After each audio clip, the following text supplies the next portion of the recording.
Hi friends, welcome back to my YouTube channel. ಎಲ್ಲರೂ ಹೇಗಿದ್ದೀರಾ? ನಾನು ಕೂಡ ಸೂಪರ್ ಆಗಿದ್ದೀನಿ. ದಿನ ನಿಮಗೆ ಒಂದೇ ಥರ ಚಿತ್ರಾನ್ನ ತಿಂದು ತಿಂದು ಬೋರ್ ಆಗಿದ್ರೆ ಒಂದ್ಸಲ ಈ ಥರ ಅವರೆಕಾಯಿ ಹಾಕ್ಬಿಟ್ಟು ಚಿತ್ರಾನ್ನ ಮಾಡಿ. ತುಂಬ ಅಂದರೆ ತುಂಬ ಟೇಸ್ಟ್ ಮಾತ್ರ ಸಖತ್ತಾಗಿರುತ್ತೆ. ಯಾರು ಕೂಡ ವಿಡಿಯೋನ ಸ್ಕಿಪ್ ಮಾಡಬೇಡಿ, ಪೂರ್ತಿಯಾಗಿ ವಿಡಿಯೋ ನೋಡಿದ್ರೆ ಮಾತ್ರ ನಿಮಗೆ ಫುಲ್ಲು ಅರ್ಥ ಆಗುತ್ತೆ. ತುಂಬ ಅಂದರೆ ತುಂಬ ಚೆನ್ನಾಗಿರುತ್ತೆ. ಒಂದ್ಸಲ ಟ್ರೈ ಮಾಡಿ. ಈಗಂತೂ ಅವರೆಕಾಯಿ ಸೀಸನ್ ಇದೆ. ಅವರೆಕಾಯಿ ಸೀಸನ್ ಮುಗಿಯೋದ್ರೊಳಗಡೆ ಈ ಥರ ಒಂದ್ಸಲ ಅವರೆಕಾಯಿ ಚಿತ್ರಾನ್ನ ಮಾಡಿ. ಮನೇಲೂ ಕೂಡ ತುಂಬಾ ಇಷ್ಟಪಟ್ಟು ತಿಂತಾರೆ, ಮಕ್ಕಳು ಕೂಡ ತುಂಬಾ ಇಷ್ಟಪಟ್ಟು ತಿಂತಾರೆ. ಮಕ್ಕಳು ಲಂಚ್ ಬಾಕ್ಸು ಕೂಡ ಒಂದು ಒಳ್ಳೆ ರೆಸಿಪಿ ಅಂತಲೇ ಹೇಳ್ಬೋದು. ಯಾವ ಥರ ಮಾಡೋದು ಹೇಗೆ ಅಂತ ಹೇಳ್ಕೊಡ್ತೀನಿ.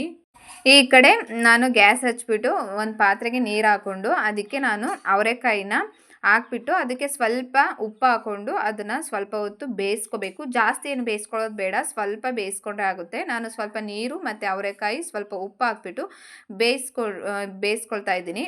ನೋಡಿ, ಈ ಥರ ಬೆಂದರೆ ಸಾಕಾಗುತ್ತೆ.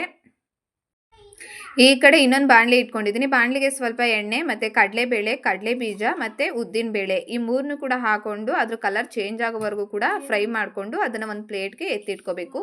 ನಾನು ಫ್ರೈ ಮಾಡ್ಕೊಂಡು ಒಂದು ಪ್ಲೇಟ್ಗೆ ಎತ್ತಿಟ್ಕೊಂಡಿದ್ದೀನಿ. ಈ ಕಡೆ ಇನ್ನೊಂದು ಮಿಕ್ಸಿ ಜಾರ್ ತೊಗೊಂಡಿದ್ದೀನಿ. ಜಾರ್ಗೆ ನಾನು ಇಲ್ಲಿ 2 ದೊಡ್ಡದು, ಅದು ಹಸಿಮೆಣ್ಸಿಕಾಯಿ ದೊಡ್ಡದಿದೆ, ಅದು 2 ಹಸಿಮೆಣ್ಸಿಕಾಯಿ ಹಾಕ್ಕೊಂಡಿದ್ದೀನಿ. ಮತ್ತು ಸ್ವಲ್ಪ ಕೊತ್ತಂಬರಿ ಸೊಪ್ಪು ಕೂಡ ಹಾಕ್ಕೊಂಡಿದ್ದೀನಿ. ಮತ್ತು ತೆಂಗಿನಕಾಯಿನ ಕಟ್ ಮಾಡಿಬಿಟ್ಟು ತೆಂಗಿನಕಾಯಿ ಕೂಡ ಸ್ವಲ್ಪ ಹಾಕ್ಕೊಂಡಿದ್ದೀನಿ. ಹಾಗೆ ಒಂದೇ 1 ಇಂಚಷ್ಟು ನಾನು ಶುಂಠಿ ಹಾಕ್ಕೊಂಡಿದ್ದೀನಿ. ಹಾಗೆ 1 ಟೇಬಲ್ ಸ್ಪೂನಷ್ಟು ನಾನು ಜೀರಿಗೆ ಕೂಡ ಹಾಕ್ಕೊಳ್ತಾ ಇದ್ದೀನಿ.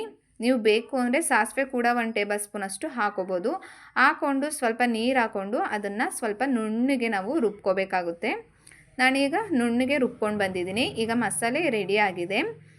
ಈ ಕಡೆ ನಾನು ಇನ್ನೊಂದು ಬಾಣಲಿ ಇಟ್ಕೊಂಡಿದ್ದೀನಿ. ಬಾಣಲಿಗೆ ಸ್ವಲ್ಪ ಎಣ್ಣೆ ಹಾಕ್ಕೊಂಡು ಅದಕ್ಕೆ ಸಾಸಿವೆ ಮತ್ತು ಕರ್ಬೇವಿನ ಸೊಪ್ಪು, ಒಂದೇ 1 ಹಸಿಮೆಣ್ಸಿಕಾಯಿ ಹಾಕ್ಕೊಂಡಿದ್ದೀನಿ. ನಾವು ರುಬ್ಬಕ್ಕೂ ಕೂಡ ಹಸಿಮೆಣ್ಸಿಕಾಯಿ ಹಾಕ್ಕೊಂಡಿದ್ದು, ಇಲ್ಲಿಗೆ 1 ಹಾಕ್ಕೊಂಡಿದ್ದೀನಿ. 2 ದೊಡ್ಡ ಸೈಜದು ಈರುಳ್ಳಿ ಹಾಕ್ಕೊಂಡಿದ್ದೀನಿ. ಹಾಗೆ ಒಂದು ಸಣ್ಣದು ನಾನು ಕ್ಯಾಪ್ಸಿಕಮ್ ಅಂದರೆ ದಪ್ಪ ಮೆಣಸಿಕಾಯಿನೂ ಕೂಡ ಕಟ್ ಮಾಡಿ ಹಾಕ್ಕೊಂಡಿದ್ದೀನಿ. ಹಾಕ್ಕೊಂಡು ಸ್ವಲ್ಪ ಹೊತ್ತು ಈರುಳ್ಳಿ ಕಲರ್ ಚೇಂಜ್ ಆಗೋವರೆಗೂ ಕೂಡ ಸ್ವಲ್ಪ ಹೊತ್ತು ಅದನ್ನು ಫ್ರೈ ಮಾಡ್ಕೋಬೇಕು. ಒಂದ್ಸಲ ಟ್ರೈ ಮಾಡಿ ನೋಡಿ, ತುಂಬ ಚೆನ್ನಾಗಿರುತ್ತೆ. ಒಂದೇ ಥರ ಚಿತ್ರಾನ್ನ ತಿಂದು ಮಕ್ಕಳು ಕೂಡ ಮನೆಯವ್ರಿಗೂ ಕೂಡ ಬೋರ್ ಆಗಿರುತ್ತೆ. ಒಂದ್ಸಲ ಟ್ರೈ ಮಾಡಿ ನೋಡಿ ಈ ಥರ. ಈಗ ಈರುಳ್ಳಿ ಎಲ್ಲ ಚೆನ್ನಾಗಿ ಫ್ರೈ ಆಗಿದೆ. ಇವಾಗ ನಾವು ರುಬ್ಬಿಟ್ಕೊಂಡಿರುವಂಥ ಮಸಾಲೆನ ಹಾಕ್ಕೊಳ್ತಾ ಇದ್ದೀನಿ. ಹಾಕ್ಕೊಂಡು ಅದನ್ನು ಎಣ್ಣೆಲೇ ಸ್ವಲ್ಪ ಅದನ್ನು ಮಸಾಲೆ ಎಲ್ಲನೂ ಕೂಡ ಫ್ರೈ ಮಾಡ್ಕೋಬೇಕು. ಅದು ಎಣ್ಣೆ ಬಿಟ್ಕೊಂಡು ಚೆನ್ನಾಗಿ ಮಸಾಲೆ ಎಲ್ಲ ಎಣ್ಣೆ ಬಿಟ್ಕೊಂಡು ಬೇಯಬೇಕು. ಅಲ್ಲಿವರೆಗೂ ಕೂಡ ಚೆನ್ನಾಗಿ ಮಸಾಲೆನ ಎಣ್ಣೆಲೇ ಫ್ರೈ ಮಾಡ್ಕೋಬೇಕು. ಹಸಿ ಸ್ಮೆಲ್ಲೆಲ್ಲ ಇರುತ್ತೆ, ಅದೆಲ್ಲ ಕ್ಲೀನಾಗಿ ಹೋಗಬೇಕು.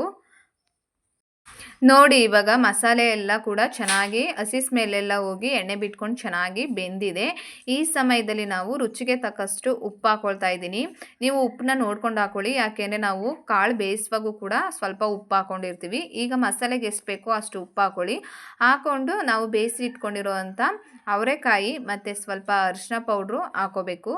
ಅರಿಶಿನ ಪೌಡ್ರ್ ಹಾಕ್ಕೊಂಡು ಆದಮೇಲೆ ನಾನು ಇಲ್ಲಿ 2 ನಿಂಬೆಹಣ್ಣು ತೊಗೊಂಡಿದ್ದೆ, ಅದ್ರದ್ದು ರಸ ಹಾಕ್ಕೊಳ್ತಾ ಇದ್ದೀನಿ. 2 ನಿಂಬೆಹಣ್ಣು ರಸ ಹಾಕ್ಕೊಳ್ತಾ ಇದ್ದೀನಿ. ನೀವು ಹುಳಿನ ನೋಡ್ಕೊಂಡು ಹಾಕ್ಕೊಳ್ಳಿ ಎಷ್ಟು ಬೇಕು ಅಂತ. ನಾನಿಲ್ಲಿ 2 ನಿಂಬೆಹಣ್ಣು ತೊಗೊಂಡು 2 ನಿಂಬೆಹಣ್ಣು ಫುಲ್ಲು 2 ನಿಂಬೆಹಣ್ಣು ಕೂಡ ರಸ ಹಾಕ್ಕೊಂಡಿದ್ದೀನಿ. ಹಾಕ್ಕೊಂಡು ಚೆನ್ನಾಗಿ ಅದೆಲ್ಲನೂ ಕೂಡ ಮಿಕ್ಸ್ ಮಾಡ್ಕೋಬೇಕು. ಸ್ವಲ್ಪ ಲೋ ಫ್ಲೇಮ್ ಇಟ್ಕೊಂಡೆ ನೀವು ಅದನ್ನು ಸ್ವಲ್ಪ ಹೊತ್ತು ಮಸಾಲೆ ಎಲ್ಲನೂ ಕೂಡ ಸ್ವಲ್ಪ ಹೊತ್ತು ಬೇಯಿಸ್ಕೊಳ್ಳಿ. ಇವಾಗ ಚೆನ್ನಾಗಿ ಮಸಾಲೆ ಎಲ್ಲ ಕೂಡ ಚೆನ್ನಾಗಿ ಬೆಂದಿದೆ. ನೀವೇ ನೋಡ್ತಾ ಇರ್ಬೋದು, ಎಣ್ಣೆ ಬಿಟ್ಕೊಂಡು ಚೆನ್ನಾಗಿ ಮಸಾಲೆ ಎಲ್ಲ ಕೂಡ ಚೆನ್ನಾಗಿ ಬೆಂದಿದೆ. ಇವಾಗ ನಾವು ಅದನ್ನು ಕೆಳಗಡೆ ಇಳಿಕೊಂಡು ನಾವು ಫಸ್ಟೇ ನಾನು ರೈಸ್ ಮಾಡಿ ಇಟ್ಕೊಂಡಿದ್ದೆ, ಆ ರೈಸ್ ಎಲ್ಲನೂ ಕೂಡ ಹಾಕ್ಕೊಂಡು ಚೆನ್ನಾಗಿ ಮಿಕ್ಸ್ ಮಾಡ್ಕೊಳ್ತಾ ಇದ್ದೀನಿ. ತುಂಬ ಅಂದರೆ ತುಂಬ ಟೇಸ್ಟ್ ಮಾತ್ರ ಸೂಪರಾಗಿರುತ್ತೆ. ಅವರೆಕಾಯಿ ಸೀಸನ್ ಮುಗಿಯೋದ್ರೊಳಗಡೆ ನೀವು ಒಂದ್ಸಲ ಟ್ರೈ ಮಾಡ್ಬೋದು. ಈಗ ಅನ್ನ ಎಲ್ಲನೂ ಕೂಡ ಚೆನ್ನಾಗಿ ಮಿಕ್ಸ್ ಮಾಡಿಕೊಂಡು ಕೊನೆಯಲ್ಲಿ ನಾನು ಕಡಲೆಬೀಜ, ಉದ್ದಿನಬೇಳೆ ಮತ್ತು ಕಡಲೆಬೇಳೆ ಎಲ್ಲನೂ ಕೂಡ ಫ್ರೈ ಮಾಡಿ ಇಟ್ಕೊಂಡಿದ್ದೆ ಅಲ್ವಾ, ಅದೆಲ್ಲನೂ ಕೂಡ ಹಾಕ್ಕೊಳ್ತಾ ಇದ್ದೀನಿ. ನಾವು ಫಸ್ಟೇ ಎಣ್ಣೆಗೆ ಹಾಕ್ಕೊಂಡ್ಬಿಟ್ರೆ ಈ ಕಡಲೆಬೀಜ, ಉದ್ದಿನಬೇಳೆ, ಕಡಲೆಬೇಳೆ ಎಲ್ಲ ಕೂಡ ಮೆತ್ತೆ ಆಗಿಬಿಡುತ್ತೆ. ಅದಕ್ಕೋಸ್ಕರ ನಾವು ಫಸ್ಟೇ ನಾವು ಫ್ರೈ ಮಾಡಿ ಪ್ಲೇಟ್ಗೆ ಎತ್ತಿಟ್ಕೊಂಡು ಈ ಥರ ನಾವು ಲಾಸ್ಟಲ್ಲಿ ಅನ್ನ ಕಲಿಸ್ತೀವಿ ಅಲ್ವಾ, ಆ ಟೈಮಲ್ಲಿ ಈ ಥರ ನಾವು ಹಾಕ್ಕೊಂಡ್ರೆ ತಿನ್ನೋಕ್ಕೂ ಕೂಡ ತುಂಬ ಚೆನ್ನಾಗಿರುತ್ತೆ. ಬಾಯಿಗೆಲ್ಲ ಕಡಲೆಬೀಜ, ಉದ್ದಿನಬೇಳೆ ಎಲ್ಲ ಸಿಗ್ತಾ ಇದ್ದರೆ ಇನ್ನೂ ತಿನ್ನಬೇಕು ಅನಿಸುತ್ತೆ. ಅಷ್ಟು ಟೇಸ್ಟು ಸೂಪರಾಗಿರುತ್ತೆ. ನೀವು ಯಾವತ್ತು ಏನೇ ಚಿತ್ರಾನ್ನ ಮಾಡಬೇಕು ಅಂದರೂ ಕೂಡ ಲಾಸ್ಟಲ್ಲಿ ಕೊನೆಯಲ್ಲಿ ಈ ಥರ ಉದ್ದಿನಬೇಳೆ, ಕಡಲೆಬೇಳೆ ಎಲ್ಲ ಫ್ರೈ ಮಾಡಿ ಇಟ್ಕೊಂಡು ಕೊನೆಯಲ್ಲಿ ಹಾಕ್ಕೊಳ್ಳಿ ಅನ್ನ ಕಲಿಸ್ಬೇಕಿದ್ರೆ. ಇಷ್ಟೇ ಈ ರೆಸಿಪಿ ಏನಾದರೂ ನಿಮಗೆ ಇಷ್ಟ ಆಗಿದೆ ಲೈಕ್ ಕೊಟ್ಟು ಕಮೆಂಟ್ ಹಾಕಿ. ನೀವು ಒಂದ್ಸಲ ಟ್ರೈ ಮಾಡಿ.